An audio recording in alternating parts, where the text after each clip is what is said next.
Wonder Coaster. Nice birdie. You blocked the wheels, right? Oh, that's what this is for. La, la, la! Wonder Park in theaters March 15th. Rated PG. Man, you really thought you were going to pull a fast one on us, weren't you, Nickelodeon? You were so ready to promote this as the next big thing. And, yeah, you can't really promote the next big thing if the director of the movie literally goes uncredited. I'm not even kidding you. We have got a juicy movie right here for you because, yeah, the production history behind this film was... This is the type of thing that they make documentaries for. But welcome to Time About the Movies, everybody. We're taking a look at, once again, 2 weekends because one weekend only has one big new release and the other ones have 3 lesser films that I don't really feel like delving into too much here. So we're covering 2 weekends here. And like with the last show, the biggest new release and the most important new release comes in the end of the show. So stick around for that. But until then, let's get to the 3 films of March 15, 2019 and talk about one of the most infamous animated movies, if not the most infamous animated movie of recent memory, and that is Wonder Park. So this movie is about a young girl who encounters a real version of her magical amusement park run by anthropomorphic animals. It includes a cast that includes Jennifer Garner, Matthew Broderick, John Oliver, Mila Kunis, Kenan Thompson, Ken Jeong, Norbert Leo Butz, and Ken Hudson Campbell. So, like I said, they were really thinking that this was going to be the next big project over at Nickelodeon. I mean, they were planning everything. They were going to do a TV series. They were going to turn this into a franchise. And, you know, like with Jimmy Neutron and Barnyard. Well, the big differences between those two in this is that, one thing, Jimmy Neutron may have not had the greatest animation, but it had a lot of good comedy to it, great characters that you wanted to get behind, and a TV series that took full advantage of that and was a very successful show, and one that a lot of people who grew up with the show still remember.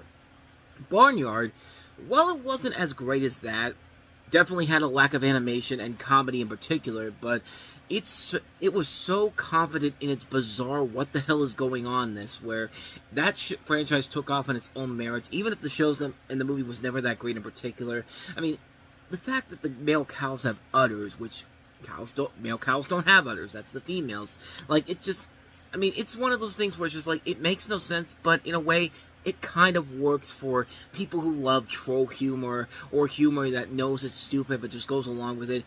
That's what made that show work.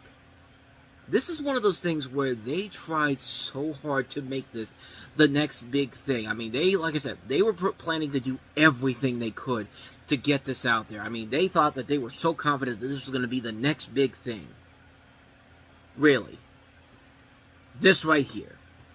This thing that is so generic, has so been done before in the past, and again, it would make sense if you had a good team behind it, but you couldn't even keep your director on there to keep his name credited. I'm not even kidding you. The original director of this, Dylan Brown, he was a former Pixar animator who came on board to direct the film. However, he was fired from the production because of an investigation into complaints of inappropriate and unwanted conduct. Because remember, that was around the time when John Lasseter got fired for the same thing.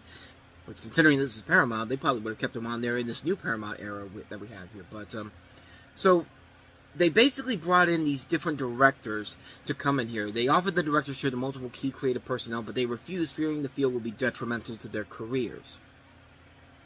Yeah. So they brought in David Feist, the creator of Cow and Chicken, Robert Iskov, who's done some notable things in particular. He did, most notably, he did the 1997 Cinderella movie with Brandy, and then Claire Kilner. Claire Kilner was an English and TV director who has done a lot of notable films, such as How to Deal and The Wedding Date. Notable movies in the fact that they exist. They came out in 2003 and 2005, didn't leave much of a lasting impact overall, so, yeah, this project was completely dead in the water almost immediately. Like, this movie, it's amazing how this film was just an unmitigated disaster from the very beginning. I mean, the concept alone is not original at all. There's nothing unique or different about this film whatsoever. The marketing for the movie was was one of those annoying movies where, you know, just go for the fast-paced humor. Just go for the fast-paced humor and animation, and people will be suckered into it, and they weren't. This thing was a massive failure. It was a huge flop overall. They canceled the television series afterwards, and really you could see why, because the movie is really stupid, and it's just not fun whatsoever. Movies like this, where they're trying to create the whimsical factor, because that's what sells to people.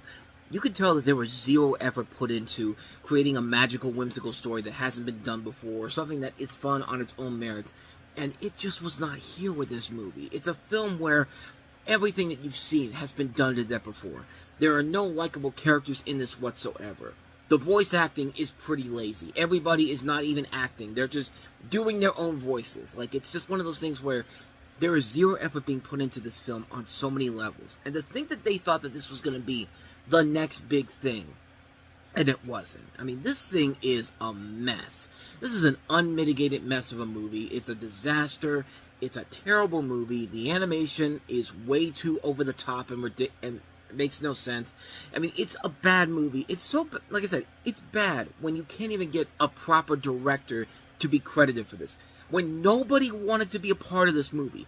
Like I said before, people were steering away from this because they thought it was going to be critical to their careers overall. Like, that's how bad this really is. I mean, like I said, they make documentaries about how bad movies like this are.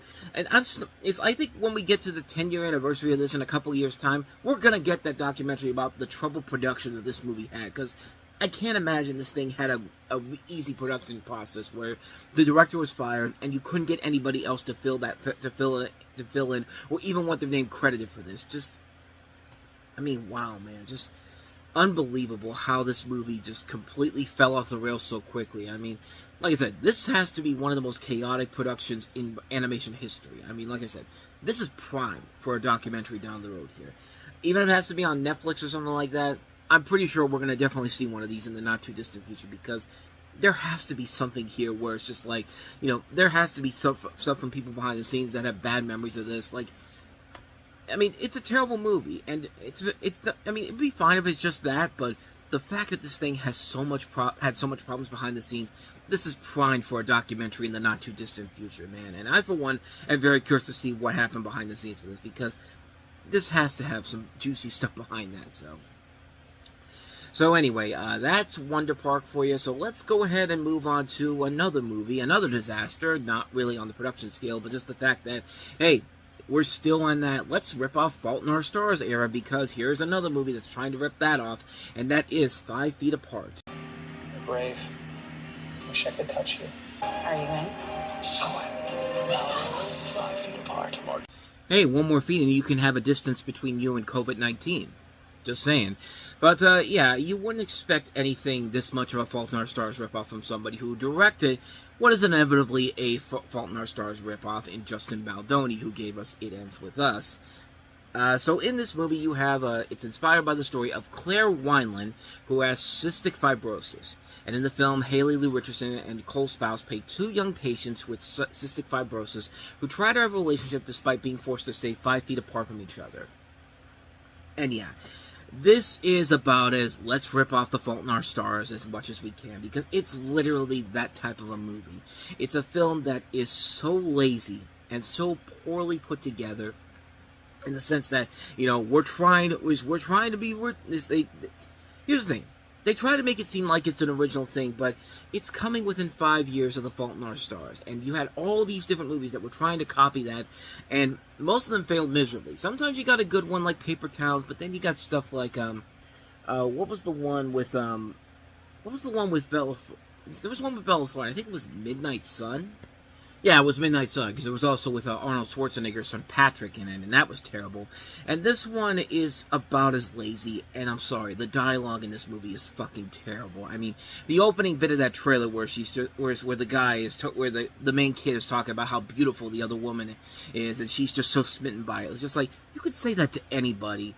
And you could be the biggest creep in the world, but as long as you look pretty, it's a-okay. Now, if it was someone like me, like it'd be like that HR meme, where the one person would be like, the pretty guy would say to the woman, just like, "Oh, you're sweet" and all that, and then it'd be someone like me in the next panel, and then it'd be just like, "Call the police," like that type of thing in particular. And it's just kind of like anybody could say that, and it just depends on how hot you look, because if you're hot, it's a-okay. And in this, you don't feel like these two have a connection whatsoever. You only feel like they have a connection because they're two pretty people, and it's just lazy writing. It's badly put together, and the whole idea, and I'm so sick and tired of these movies where, you know, somebody has a specific disease, and somebody has a specific disease, and they just can't keep away from each other no matter what. And it's just kind of like, I mean, it's just really lazy, man. And it's just a movie that just feels so pathetically put together. Even the people with cystic fibrosis looked at this and said, like, yeah, you guys went way too far with this in particular. And, you know, of course, this is one of those movies where they promoted it with Instagram, and they had a lot of influencers talk about their hardships and all that, and it was so badly put together. Most of the people discussing the family members live far away, and it was perceived as tone deaf and trivializing a fatal disease, and they basically pulled that campaign altogether. But then again, you wouldn't expect anything less from CBS Films. CBS Films, of course, the company that is basically the equivalent of what... well, let's be honest, the original CBS films in the 1980s were, where they took the scripts that the studios didn't want, and basically they were scripts that felt like a CBS type of program. Like, you could really take this idea and make it into a CBS procedural show, like a drama show. And yeah, that was the biggest problem with CBS films. They would have a couple of hits here and there. We've talked about a couple of them, and we're going to get to one of their best ones later on in the year, but yeah, this one's definitely not it, so... yeah, needless to say, you should avoid 5 feet apart like the plague in particular. But actually, that COVID thing might actually be more relevant, because it is a 6-foot rule here, even though it's 5 feet apart. That's the title here. But as it says here, the title refers to the 6-foot rule, a guideline by the Cystic Fibrosis Foundation. And in 2020, a similar guideline for social distancing to help slow the speed of COVID-19 would become nearly universal. So there you go.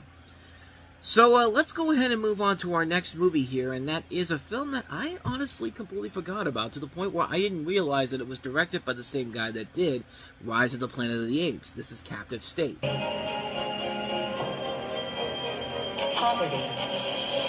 has been eradicated. Crime is non-existent.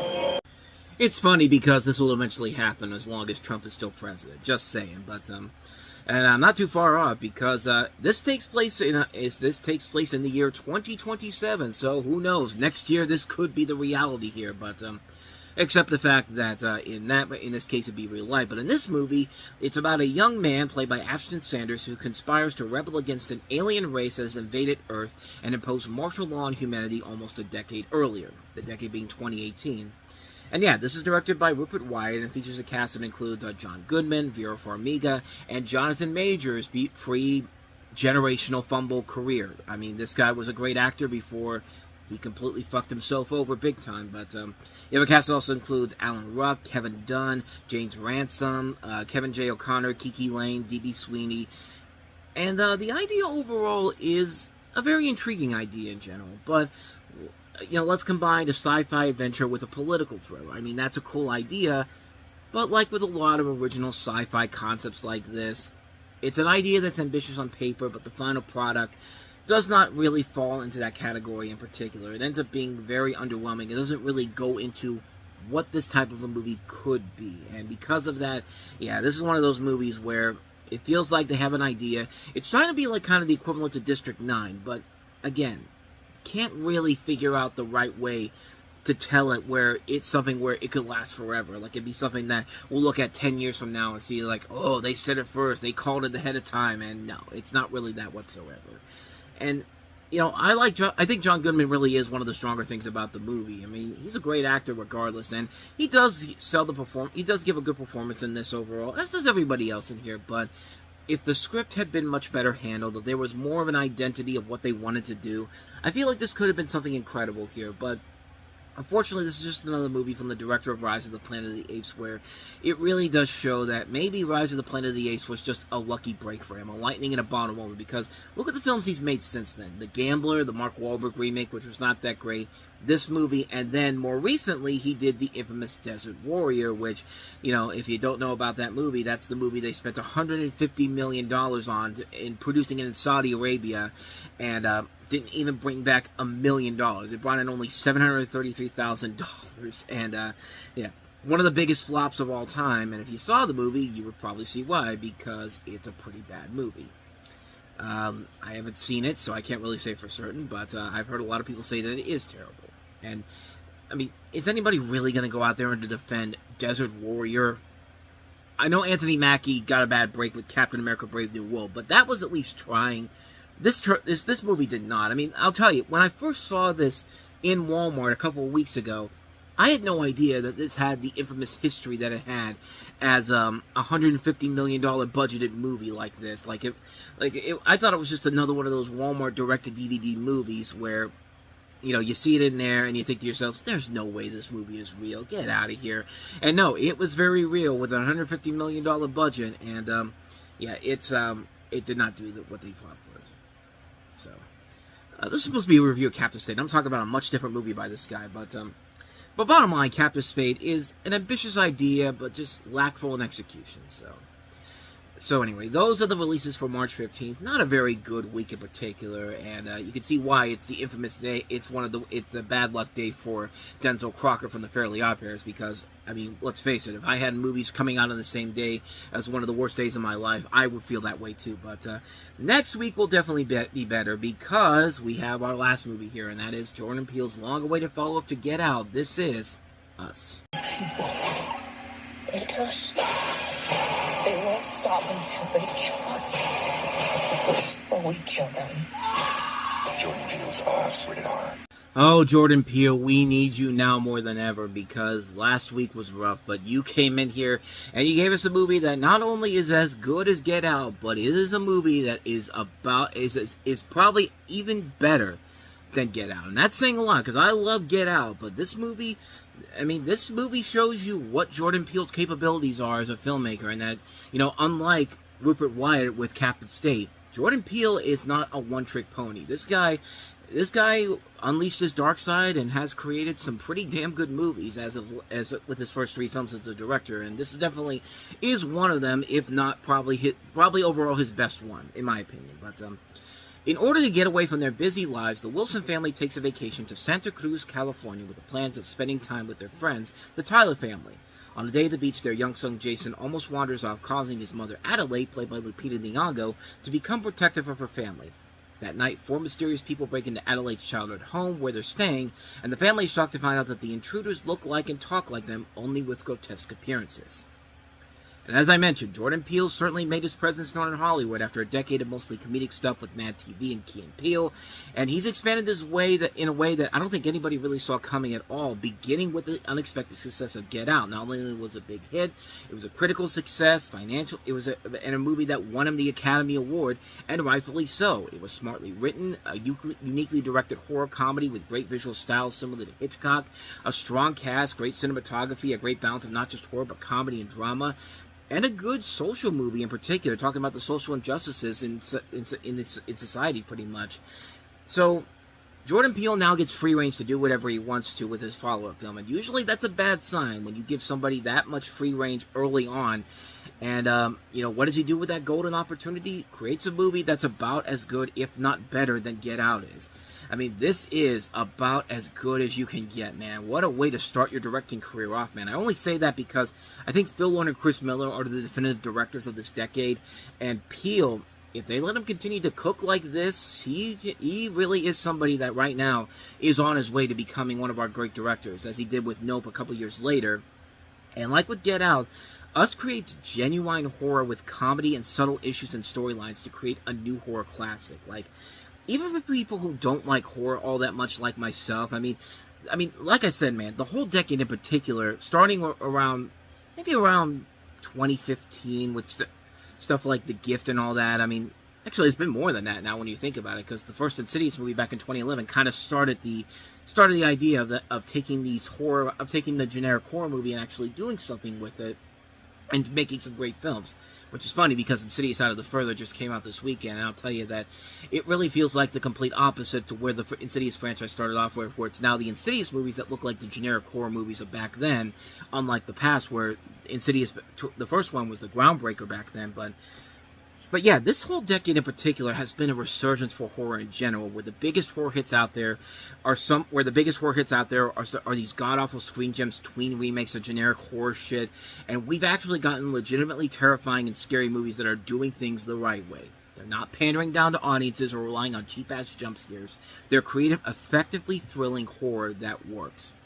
And what's great about this movie is that the twists and turns in this are genuine and fantastically done. You can get a sense of what's going on at first, but then the film will throw the ultimate curveball at you and keep you on the edge of your seat, especially with Lupita Nyong'o's character, which we'll get to that later on.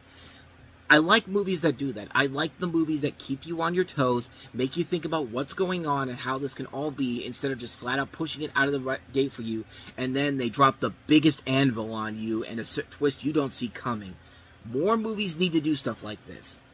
And Lupita Nyong'o, once again, is spectacular in this. This is a performance that should have gotten her an Academy Award, or even at least a nomination, but nope.